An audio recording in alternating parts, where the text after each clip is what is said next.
Assalamualaikum warahmatullahi wabarakatuh.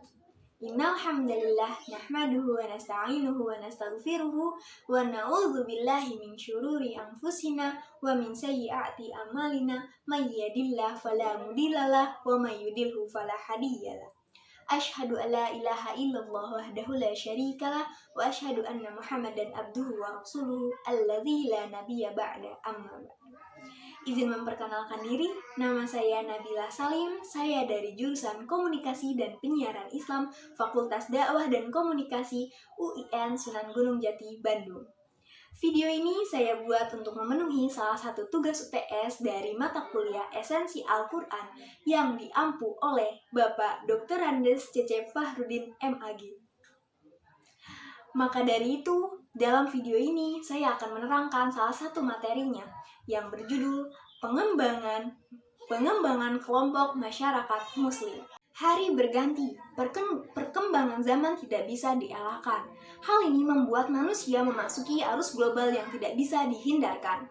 Perkembangan ilmu dan pengetahuan memberikan peranan kontribusi yang sangat besar kepada kemajuan saat ini.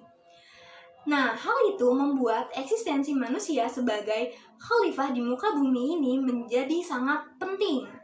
Nah, manusia sebagai khalifah di bumi ini memiliki 4 konsep dasar kehidupan, yaitu yang pertama di bidang politik, yang kedua di bidang ekonomi, yang ketiga di bidang sosial, dan yang terakhir di bidang etika.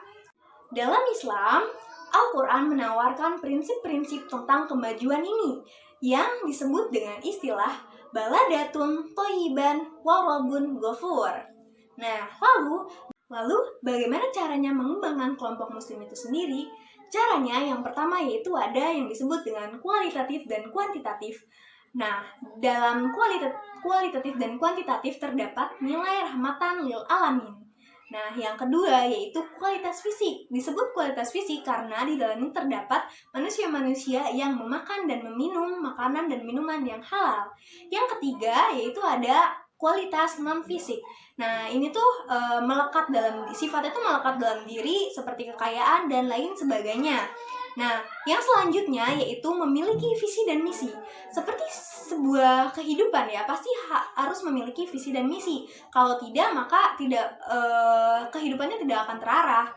Seperti ini juga untuk mengembangkan masyarakat muslim.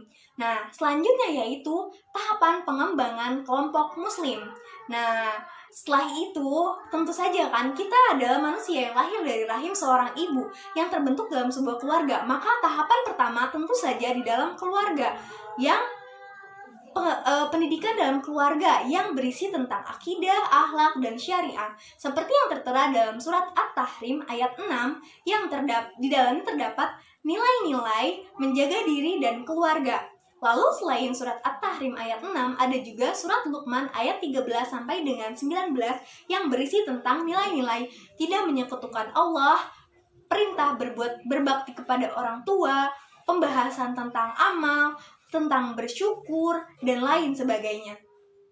Lalu, setelah di keluarga inti, maka kita memasuki tahapan kerabat. Sebagaimana yang dicontohkan oleh Rasulullah SAW saat beliau memulai dakwah pertama kalinya setelah mengislamkan keluarganya, maka Rasulullah SAW mengislamkan kerabat-kerabat dekatnya yang tertera dalam surat Asy-Syu'ara ayat 24.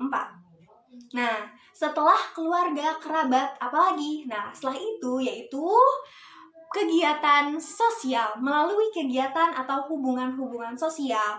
Bagaimana caranya? Yang pertama yaitu mengoptimalisasikan majelis taklim. Nah, yang kedua yaitu dengan cara mengikuti dan mengadakan kegiatan PHBI. Nah, yang selanjutnya yaitu optimalisasi lembaga-lembaga dakwah yang berfungsi untuk menciarkan agama Islam. Nah, lalu setelah tahapan kita memasuki poin upaya menuju masyarakat baldatun thayyiban wa rabbun ghafur. Bagaimana sih upayanya biar kita menjadi masyarakat yang baldatun thayyiban wa rabbun ghafur?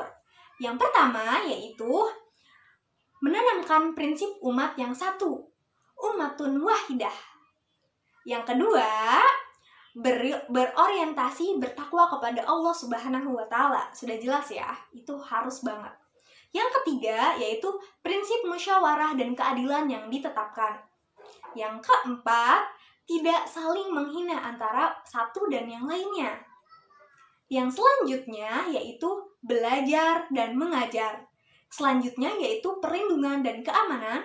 Selanjutnya amar ma'ruf nahi mungkar. Dan yang terakhir, pekerjaan yang sesuai dengan profesi. Nah, begitu cara pengembangan kelompok masyarakat muslim yang bisa saya sampaikan.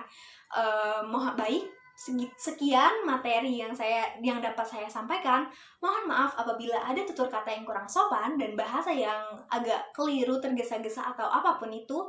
Mohon maaf atas segala kesalahan dan kehilafan, karena semua itu datangnya dari diri saya dan kesempurnaan hanya milik Allah. Sekian dari saya, ditutup dengan doa, Rabbana atina fid dunya hasanah wa fil akhirati hasanah wa qina adzabannar. Wallahu muwaffiq ila aqwamit thoriq.